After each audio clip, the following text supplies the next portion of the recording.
Hey folks, it's Chad here, and today I'm joined by Chris and Gina Fox, the Riveted podcast. We just finished recording a podcast with them, both Laura and I, so you should definitely check that podcast out. We'll link that below, as well as their other social media content and all that kind of stuff. But today, they're going to give us a walk around of their 30-foot flying cloud and some of the unique changes they've made to make it the ultimate podcast, Airstream. Now, I'm going to let them introduce themselves, and then we'll go inside and check out their flying cloud. So hi everyone, I'm Gina.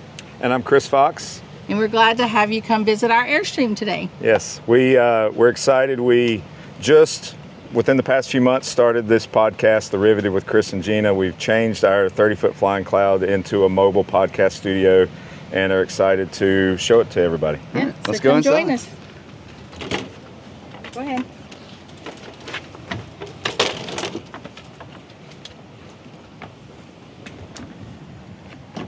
So this is not your average, everyday 30-foot flying cloud. No, it's not. We've had it since 2017. We bought it from your dealership in June of 2017. Did you buy it new? Brand Yes. new. Brand new? Yep. Okay. When did we order it, Gina? We ordered it in March of 17, and we were lucky enough to have it delivered on June 8th of 17. Yeah. It came in as a 2018 model. Yeah.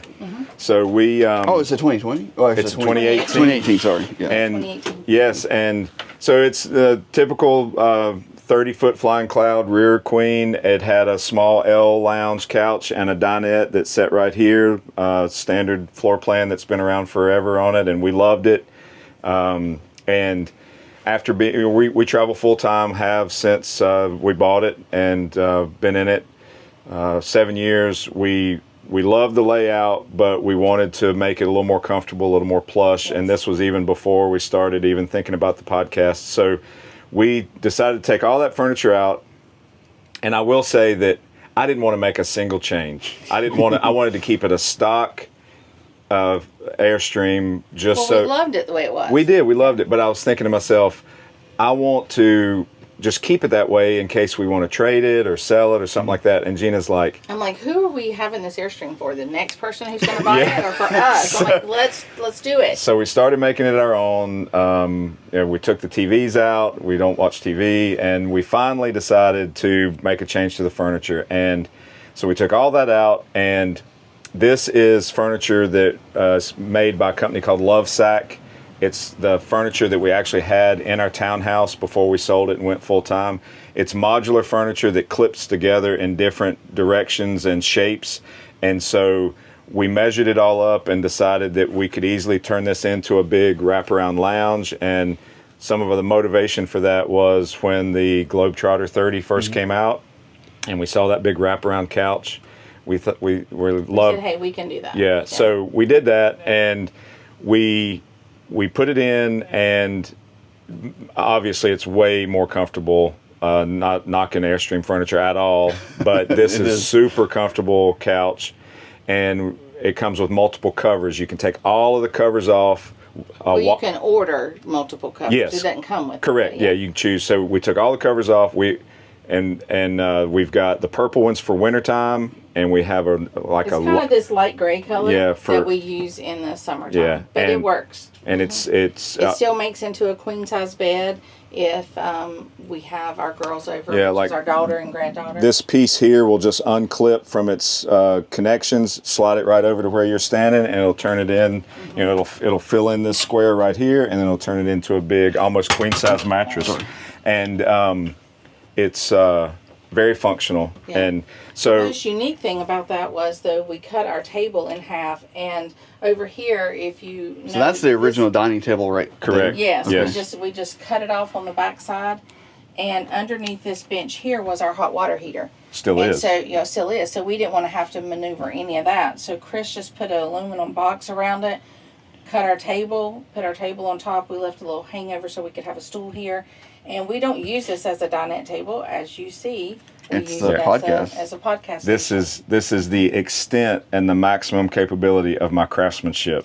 Is what I It did. looks right really there. good though. Yes, Yeah, but he thank did you. all right. He did Yeah, all it right. looks really good. Yes. So because this furniture is so modular and easy to move around, it made it easy for us to start wiring in the podcast equipment, and we did that this summer and started getting ramped up for that. The sofa was already here. Yeah. You already done that before you decided to do the podcast. Yes. Okay. We've had the couch in here for almost 4 years now. Okay. And when we did, one of the motivations for doing all that furniture arrangement too was when we decided to switch to lithium batteries. So in this corner right here, we have 2 Battle-Born lithium batteries and an inverter under that couch. Yes. Whole house? Yeah. Well, no, we're still using the stock 1,000 watt inverter that Airstream put in. And we got 400. And it was already pre-wired, so we were Yeah. able to continue to use that. We yes. we utilize the Airstream pre-wire for solar, and so we've got 440 watts of ZAMP solar panels on the roof.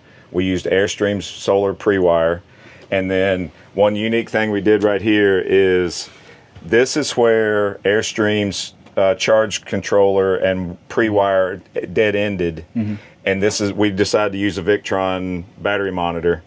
And when we did all of our wiring and we knew that dead end wire was behind there, we were able to still use it on the Victron. So we drilled a hole in the wall right here. And you're talking about nerve-wracking. Which was very nerve-wracking. But so instead of having to hide this under the couch somewhere, we've got it right here, easy to see. And so that was custom done. So is that the battery monitor or the solar? this is the battery monitor. okay. The charge controller's under there as well. Okay. So we utilized as much of the Airstream factory install as we could. So the 3 plug connector up there for the solar panels we used, and so we're not huge power hogs. Even with the podcast stuff, we're not huge power hogs, and so we're functioning great as full timers. We do a lot of dry camping just with this basic solar setup. We'd love to eventually get to where we can have a bigger inverter, maybe not the aspirations of running the AC on it or anything, but a coffee pod and some bigger power. But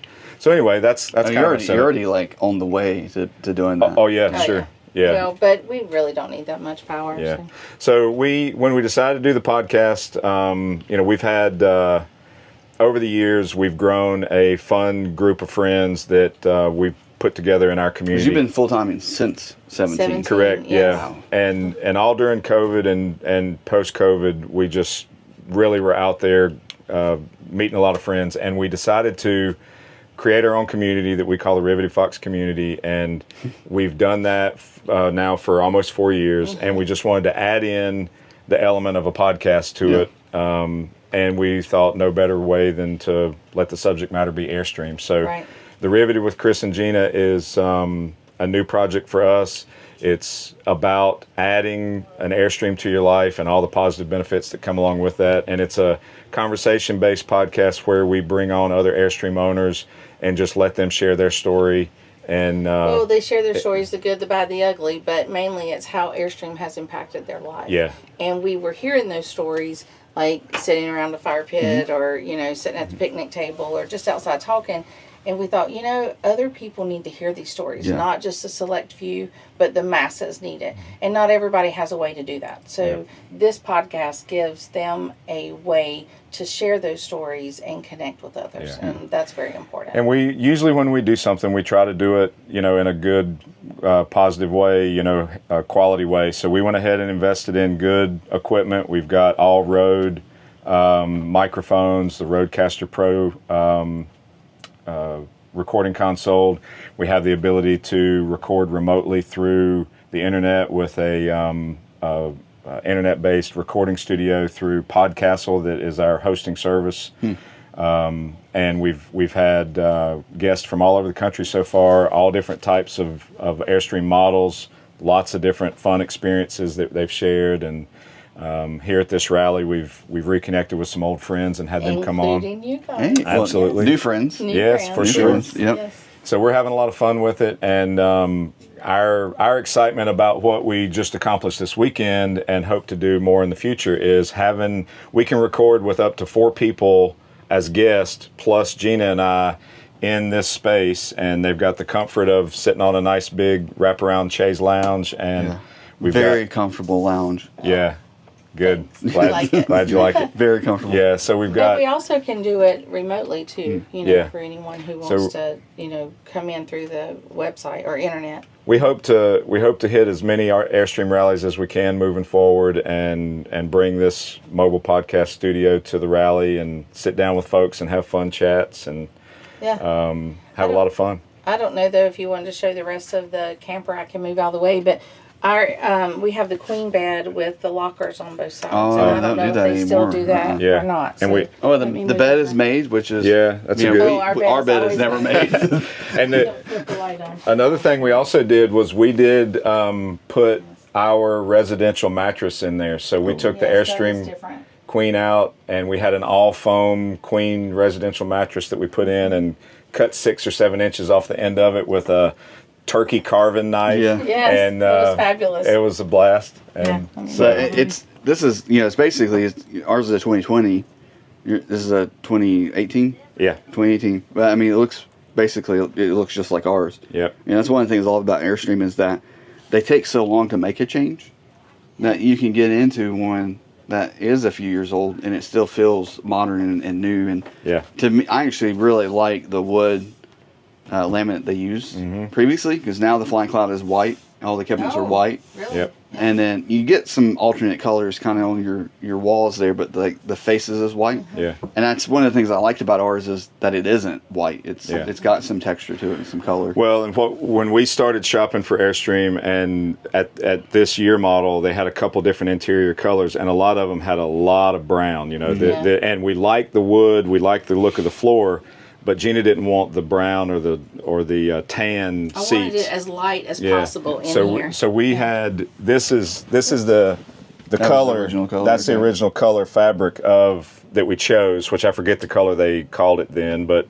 so that's how all of our furniture looks. So it was a good contrast to have some of the natural wood with bright colors. So I like the mics. They're all like, it was really easy to sit down and record a podcast. Yeah. Like it worked out perfect. And you were comfortable doing it, right? Very comfortable. Yeah. I mean, it was so comfortable. yeah, I will admit there's quite a bit of jealousy of this right here versus ours. But man, I love our camper. So that's the question on the full timing, because that's unique. We don't meet a ton of people that full time. So what, why, when, how, like what got you to this point to being full time? Because honestly, I'm jealous that you get to do it and I don't. So well, you want to tell it or me? Well, we were going across country with our granddaughter, and she was 5 or 6 at the time, and we thought, well, we'll just go on a quick trip, right? And so we left in June of 17, and we go off on the trip, and 3 weeks goes by, and our daughter calls us, and she's like, Mom, I gotta have my daughter home, like she's got school. And we're like, oh, like we didn't even realize that we'd been gone. We were having so much fun, and we weren't thinking about it, but we weren't ready to come home. So we flew her back, and we went into Salt Lake City, flew her home, and then when I flew back out, he's like, well, where do you want to go? And I said, I've always wanted to go to the Tetons. Let's go. So that's where we went. And it was right at the time. in this camper. In this camper. Okay, yeah. And we were still, he stayed out there. I just flew her home. And so we went up to the Tetons, and it was right at the time of the eclipse. And so we're at this campground, and we're walking around one evening, and we start meeting a few people, and then we invited them over to our campsite for a campfire. And one of the guys, come to find out, was a retired astronomer from Bryce Canyon. And he brings up, like, well, so what's everybody doing this week, blah, blah, blah. And we're like, well, we're leaving, we're going to head over, we're going up to Montana and head over to Washington, kind of thing. We didn't really know what we were going to do. That's just the route we thought we were going to take. And the other couple was leaving. And he literally came out of his chair, and he's like, what are you doing?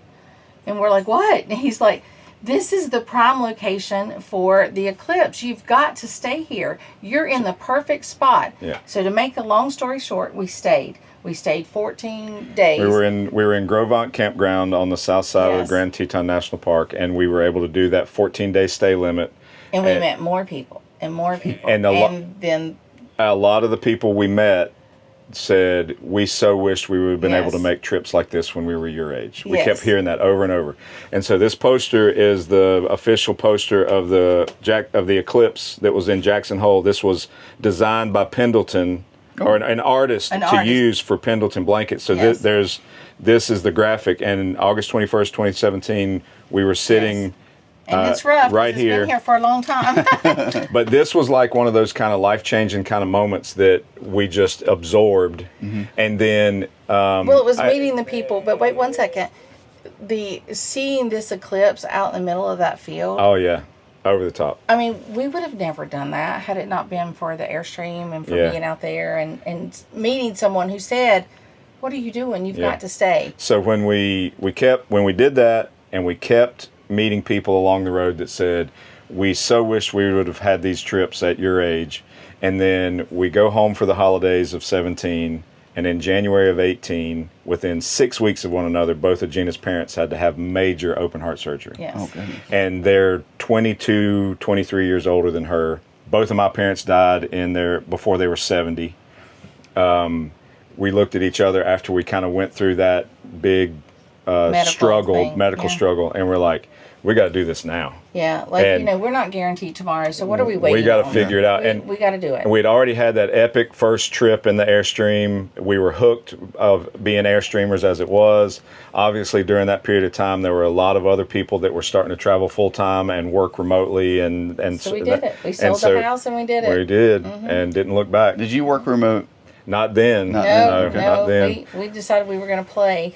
Yeah. Right, For because a last little night bit. you mentioned that you kind of set aside a little bit. We We did, did to be from able the sale to- of the house we and did what we a- already had. we We had said, a- hey, we're going to set this much aside and we'll see how it goes. We had a And 3-year plan, and we Yeah. built a 3-year plan around all that budgeting, and Yeah. then we just figured out from there. And we've been doing it now 7 years. And I tell people, I'm like, I might be a Walmart greeter by the time I'm 75, but we But don't you're care. going to do this now. we're going to do We're this as doing much this as now. we can. We don't care Yeah. what we do when we're too old to do anything. And there's nothing but wrong we're with gonna- there's nothing wrong with being a Walmart greeter. I'm just saying, like, Nothing. it's But that might, who knows? yeah. So that's we can We're going relate to to live that. till we 'cause, die. I Yeah. mean, that's the big reason why we got ours is just hearing stories of people who had waited and they got their camper and then they weren't able to do it, and it was like, I don't know if I'm Yeah. going to live to be 70 or get to retirement. Like, I want Yeah. to do it now. we Right, have right. we have met numerous people that were that way. Mm-hmm. And a short story I'll tell you about that is we had to go to Jackson Center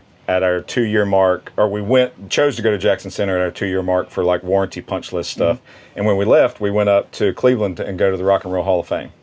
And we parked for free beside the Hall of Fame in the parking lot for the Cleveland Browns Stadium. Well, I think it was $5. You could park in there. with your humongous, camper yeah, for $5. okay. huge parking lot, empty. We were the only trailer. No one, not even a And- car was in and that we parking and we lot. went for a walk, and when we came back from the walk, there was a Class C towing a little small enclosed trailer that was literally parked right outside our door. Like, I could barely get my door all the It way was open. that She close. was that close. And we come walking up to the trailer, and this nice lady comes out, and cool lady, big, long, white, silver hair, and she says, "I hope you don't mind me parking so close." She's like, "This is my first trip, and we wanted to come to the Hall of Solo. Fame." She's a solo. She's like, "But I didn't want to park by myself," and she was traveling solo.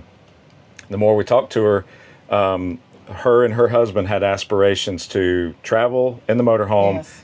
They had motorcycles in the trailer. One of the first places they wanted to go was the Rock and Roll Hall of Fame, and he died.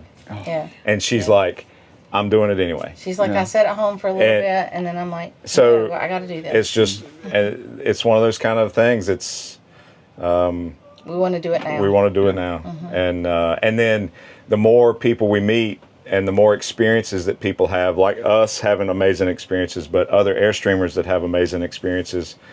That's what we want to put on our podcast and just let people enjoy hearing it. So Yeah. that's Well, that's I'm the going to goal. say that if all of your podcasts were as fun as the podcast that we just recorded, I feel like it's definitely worth a listen. Yeah. So we'll link the Riveted with Chris and Gina below, so you can get to that. And of course, we'll link our podcast once it posts and we see it, so you can go listen to all that we talked about, which was, I had a ton of fun. I think Laura had a lot of fun. She's shaking her head up and down. So thank you guys for showing us You're your welcome. Airstream. It's Absolutely. beautiful.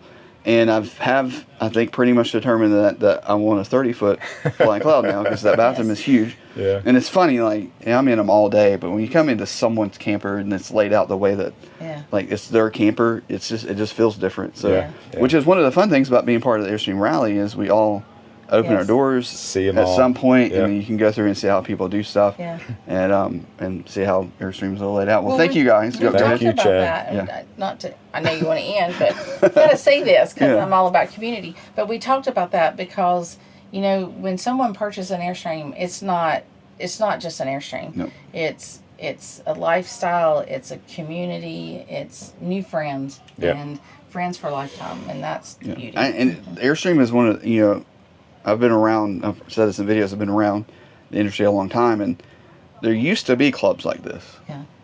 Airstream is one of the few, if not only, clubs that is this size that still has that true kind of 90s community. Yeah. When I was a kid in the 90s, we went camping, and we'd get to the campground. I had my chores. When I was done with my chores, I was gone. Yes. And I mean, the rule was for my mom, you better be inside this RV before it gets dark. Otherwise, I don't care where you are. Yeah. And so I was going and finding people and making friends and stuff. And that just doesn't exist anymore, but it does in this community. It does at the campground. So, well, thank you again. Absolutely. Thank you. For showing us your flying Chad. cloud. And make sure you click the links below to go check out their podcast. And hopefully we can hang out again down the road and maybe do another podcast. Look forward to it. That'd be great. Video. So Thanks so much. thank you. Thank you. All right.